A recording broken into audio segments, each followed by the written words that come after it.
शाम को 5 बजे से लेकर रात को 11 बजे तक अगर आपके दिमाग में हिंदू मुसलमान, हिंदुस्तान पाकिस्तान, बांग्लादेश, घुसपैठिया यही सब भरा जाएगा तो उसका नतीजा क्या होगा?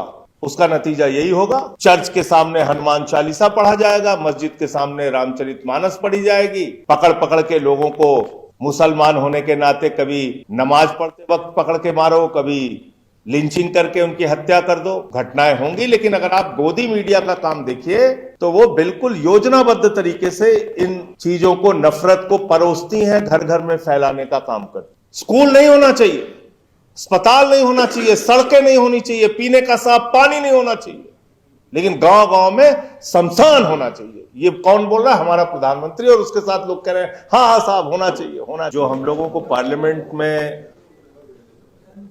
हेट क्राइम्स और दंगों के बारे में गृह राज्य मंत्री जी के द्वारा उपलब्ध कराया गया डाटा है, वो इससे कई गुना ज्यादा है। जो सरकारी आंकड़ा है वो इससे कई गुना ज्यादा है, वो मैं आपको दे दूंगा। तो उसमें कौन सी जानकारी आपसे कहाँ रह गई? आपने, जाहिर सी बात है, जो बहुत पब्लिक में होंगी चीजें, वो इस आंकड़े से कई गुना ज्यादा है। दंगों के आंकड़े, हेट क्राइम्स के आंकड़े, तो वो लेकिन वो चालाकी ये करते हैं कि वो ये नहीं दिखाते कि साहब किसी ने दाढ़ी रखी थी इसलिए उसको मार दिया गया, या कहीं चर्च पे हमला हुआ, या क्रिश्चियन है कोई तो उसको टारगेट करके मारा गया, या सिख है कोई तो उसको टारगेट करके मारा गया। ये नहीं दिखाते। मोटे मोटे तौर पे दंगों के आंकड़े, इस तरह की वारदात के बारे में वो जानकारी देते हैं। अब सवाल ये है कि इसको, आपने इसमें लिखा है कि प्राइम मिनिस्टर के स्पीचेस से हेट क्राइम्स कितना बढ़ता है, चीफ मिनिस्टर के स्पीचेस से हेट क्राइम्स कितना बढ़ता है। तो ये तो पूरे देश में खुलेआम अब हो रहा है। अब तो कोई छिपाने वाली बात ही नहीं है, सीना ठोक के हो रहा है। हमारे प्रधानमंत्री जी कहते हैं कि साहब हम कपड़े देख के पहचान लेते हैं। तो इसका मतलब वो पहचान लेते हैं कौन हिंदू है कौन मुसलमान है, और ये बात वो जाके झारखंड के चुनाव में बोलते हैं, और उत्तर प्रदेश के चुनाव में जाके कहते हैं कि भाइयों और बहनों बताओ, अगर गांव गांव में कब्रिस्तान है तो शमशान होना चाहिए कि नहीं होना चाहिए? बताओ, कब्रिस्तान है तो शमशान होना चाहिए कि नहीं होना चाहिए? बताओ, कब्रिस्तान है तो शमशान होना चाहिए कि नहीं होना चाहिए? और पब्लिक कह रही होना चाहिए, होना चाहिए। स्कूल नहीं होना चाहिए, अस्पताल नहीं होना चाहिए, सड़कें नहीं होनी चाहिए, पीने का साफ पानी नहीं होना चाहिए, लेकिन गांव गांव में शमशान होना चाहिए। ये कौन बोल रहा है? हमारा प्रधानमंत्री। और उसके साथ लोग कह रहे हैं हाँ हाँ साहब होना चाहिए, होना चाहिए। तो नफरत कितनी परोसी जा रही है और कितनी दिमाग में डाली जा रही है, ये तो कल्पना से भी परे है। और उसको रोकने के लिए जो प्रयास होना चाहिए वो शायद कम है, या लोग बड़े इंतजार में थे कि ऐसा कभी दिन आएगा तो हम लोगों को अपने जो ये जो अपना रूप है वो दिखाना है, और इनके साथ खड़े होकर इस हेट क्राइम्स का हिस्सा बनना है। अभी एक मुख्यमंत्री साहब हैं आसाम के, वो मुख्यमंत्री साहब कहते हैं कि मुसलमानों के यहां से सामान खरीदना बंद कर दो, आर्थिक रूप से इनकी कमर तोड़ देनी है। तो मैंने अंधभक्तों से कहा कि भाई आप लोग फैसला लो, और भाजपा वाले सारे लोग फैसला लो कि जितने भी पेट्रोल, डीजल, गैस इराक से, ईरान से, अरब देशों से आते हैं, इसका इस्तेमाल आप बंद कर दोगे, बिल्कुल खाना नहीं बनाओगे। जो गैसें आ रही वहां से, पेट्रोल डीजल जो आ रही है, उससे गाड़ी नहीं चलाएंगे। मतलब हम कहां, किस ओर लेके जा रहे हैं? दुनिया भर की विकास की बातें होती हैं, तरक्की की बातें होती हैं, देश कहां से कहां, चीन कहां से कहां पहुंच रहा है, और हम लगे हुए नाली से गैस से चाय बनाने में। अभी बंगाल का रिजल्ट आया है, फिर से पूरे देश में वाह वाह साहब, वाह वाह साहब, क्या कमाल हो गया साहब। ऐसे आया, वो सारी बातें पीछे हो गई। सुप्रीम कोर्ट कह रहा है भाई 27 लाख वोटर्स हैं ना, अगली बार दे देना, इसमें क्या है, क्या प्रॉब्लम है, अगली बार दे देना वोट। सुप्रीम कोर्ट देश का कह रहा है। चुनाव आयोग का नियम है, वोटर लिस्ट फाइनल नहीं हो जाए तो चुनाव की तारीखें आप डिक्लेयर नहीं कर सकते। चुनाव डिक्लेयर भी हुआ, 27 लाख लोग वोट करने से वंचित भी रह गए, और फाइनल वोटर लिस्ट के बाद 6 लाख और नए वोटर जोड़ दिए गए। कहां से वो आया इसका भी कोई पता नहीं। लेकिन आज क्योंकि परिणाम आ गया एक तरफा भारतीय जनता पार्टी के पक्ष में, तो फिर वो महामानव है, सारी चीजें ठीक है, चल रहा है। तो इसके माध्यम बहुत हैं। ये हेट क्राइम्स हो क्यों रहा है, इसके सैकड़ों हजारों तरीके हैं। उन सारे तरीकों को रोकने के ऊपर हम लोगों को रणनीति बनानी होगी और काम करना होगा। सबसे बड़ा हेट क्राइम्स फैलाने का माध्यम आज की तारीख में है गोदी मीडिया। शाम को 5 बजे से लेकर रात को 11 बजे तक अगर आपके दिमाग में हिंदू, मुसलमान, हिंदुस्तान, पाकिस्तान, बांग्लादेश, घुसपैठिया, यही सब भरा जाएगा, तो उसका नतीजा क्या होगा? उसका नतीजा यही होगा, चर्च के सामने हनुमान चालीसा पढ़ा जाएगा, मस्जिद के सामने रामचरितमानस पढ़ी जाएगी, पकड़ पकड़ के लोगों को मुसलमान होने के नाते कभी नमाज पढ़ते वक्त पकड़ के मारो, कभी लिंचिंग करके उनकी हत्या कर दो। घटनाएं होंगी, लेकिन अगर आप गोदी मीडिया का काम देखिए तो वो बिल्कुल योजनाबद्ध तरीके से इन चीजों को, नफरत को परोसती हैं, घर घर में फैलाने का काम करती हैं। आरएसएस है ही है इतना बड़ा संगठन पूरे देश में, वो इस नफरत को फैलाने का काम करता है। दिन भर आपको व्हाट्सएप का एक माध्यम है, उस माध्यम से तमाम नफरती मैसेज आपके मोबाइल पे पहुंच रहे हैं। वो जानकारी सही है, गलत है, उसकी पड़ताल के चक्कर में आप नहीं पढ़ते।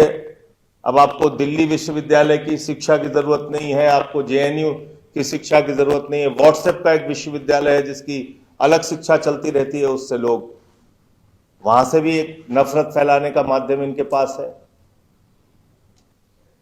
पूरे देश में योजना तमाम संगठन के लोग नफरत फैलाने का काम कर रहे हैं, जिनको संरक्षण बीजेपी की सरकारों से मिला हुआ है। और इसमें अगर आप एक आंकड़ा और जोड़ देते तो शायद ये संख्या काफी बढ़ जाती। दलितों के खिलाफ होने वाले अत्याचार, आदिवासियों के खिलाफ होने वाले अत्याचार, जिसमें हम देखते हैं कि मध्य प्रदेश में बीजेपी का एक नेता आदिवासी युवक के सिर के ऊपर पेशाब करता हुआ दिखता है, जिसमें हम देखते हैं कि पासी समाज का एक बुजुर्ग, उसको मंदिर की सीढ़ियों पे पेशाब चटवाई जाती है काकोरी में, लखनऊ के पास, जिसमें हम देखते हैं कि बुलंदशहर में सीआरपीएफ के एक जवान को घोड़ी पे नहीं चढ़ने दिया जाता क्योंकि वो दलित समाज से, एससी कम्युनिटी से। तो इसलिए मैं सिर्फ इतना कहना चाहता हूं कि आज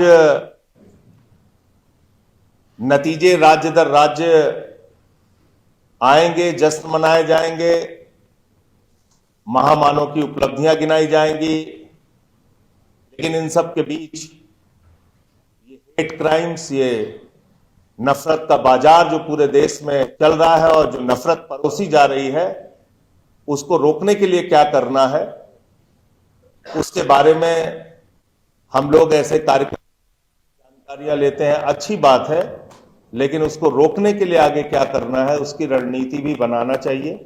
और उसमें जो मेरी भूमिका हो सकती है, जैसे मैं किसी भी तरीके से आपके काम आ सकता हूं तो मैं हाजिर हूं, इतनी बात कहना चाहता हूं। बहुत बहुत धन्यवाद। सबसे पहले तो एपीसीआर की पूरी टीम को वर्षों से आप लोगों के काम से वाकिफ हूं, ये बेहद जरूरी था। कोई भी अब कहीं भी बैठ करके इस वेबसाइट के माध्यम से, और इसका जो भी फीचर्स मैंने देखे वो बेहद अहम है, लेकिन मेरी चिंता है कि एपीसीआर को अपना काम बढ़ाना होगा, कॉमरेड्स बढ़ाने होंगे। संजय भाई हैं, मैं उनके समक्ष ही ये बात कह रहा हूं। इस तरह के प्रोग्राम होते हैं, बाहैसियत आप मुझे मेंबर ऑफ पार्लियामेंट बुलाते हैं या संजय भाई को या कोई और हो, हमारी हैसियत नहीं रही। बेहैसियत लोग हैं हम लोग। जिस पार्लियामेंट से कुर्बान साहब कह रहे थे 6 महीने से पेंडिंग है, लॉटरी में ही नहीं आ रहा है हेट क्राइम का बिल, और मेरा लॉटरियों पर से तो विश्वास पहले भी नहीं था, अब और भी उठ गया। बहरहाल मैं 2-3 मोटी मोटी चीजें कह करके मैंने क्यों कहा कि as a member of parliament Harsh हो, अपूर्वा जी हो, नदीम साहब हो, मैं one of the best lawyers की संगत में अभी बैठा हुआ था। इसमें तो एक कॉलम ऑफ जुडिशियरी का भी होना चाहिए। एपीसीआर में जब हेट ट्रैकर की बात करें, हाउ जुडिशियरी बिकम्स इंस्ट्रूमेंट। अब जिस चीज का आप हवाला दे रहे थे कुर्बान साहब, मैंने उसके बारे में लिखा, लेकिन करेंगे क्या? लिख रहे हैं, बोल रहे हैं, किसको फर्क पड़ रहा है? चुनाव हार रहे हैं। आज ही सुबह मैंने कहा, किसी को बुरा लग गया, मैंने कहा देखिए, जब विकल्प हो दो, चुनाव जीतना है या देश जीतना है, तो देश जीतना ना विकल्प होगा। क्या चाहते हैं लोग कि चुनाव उन्हीं की तरह लड़े जाएं? जैसे इजराइल में 2 पार्टी है, लेकिन दोनों पार्टियों में फर्क करना मुश्किल है, चाहे लिक्विड हो या लेबर हो। कमोबेश अपने देश में भी वही कोशिश हो रही है, चाहे वो डीलिमिटेशन के माध्यम से हो या मिस्टर ज्ञानेश कुमार की प्रॉक्सी में पूरे देश में करने की कोशिश। मैंने एक से एक हेट स्पीचेस देखी। मतलब हेट के तो अगर सबसे बड़े अवतार हैं हमारे बीच में, हमारे प्रधानमंत्री जी, बाकी सब तो उनके चेले हैं। लेकिन 5 तारीख को काउंटिंग के वक्त पूरे दिन मैं सुन रहा था, एक व्यक्ति जिसकी जिंदगी का बड़ा हिस्सा कांग्रेस में बीता, उससे छोटा हिस्सा तृणमूल में बीता, और उससे भी बहुत छोटा हिस्सा भारतीय जनता पार्टी में है, उसने तो हद ही कर दी। हिंदू ईवीएम, मुस्लिम ईवीएम, हिंदू लोकैलिटी, मुस्लिम लोकैलिटी, और किसी एंकर को, किसी को कोई फर्क नहीं पड़ रहा था। Normalization of hate filled language is acceptance of hate violence. हमने इसको नॉर्मल कर लिया, कोई फर्क नहीं पड़ता है। यही इतने ही लोग होंगे, कुछ और हम सब उस पर आर्टिकल लिखेंगे, बयान देंगे। सच तो यह है कि घृणा हमारे समाज का हिस्सा बन गई है। अभी एजाज ने एक लेख लिखा था, पता नहीं आपने पढ़ा कि नहीं आप लोगों से, फ्रंटलाइन में एक ड्राइवर ओला उबर का पूरे रास्ते उनको मुसलमानों के बारे में सुनाता रहा, वो ये हैं, वो हैं। आखिरी में एजाज भाई ने कहा कि मैं भी मुसलमान हूं। तो इस तरह के माहौल में हम जी रहे हैं। मैं कई दफा कह चुका हूं, अपूर्वा जी नाराज भी हो जाते हैं कभी कभी।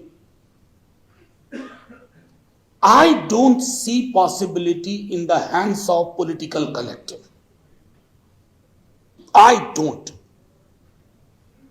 अब ये सड़क पे हो, सैलाब आए सड़क पे, और सड़क के आदेश पर विपक्षी पार्टियां चुनाव लड़ने से इनकार करते हैं।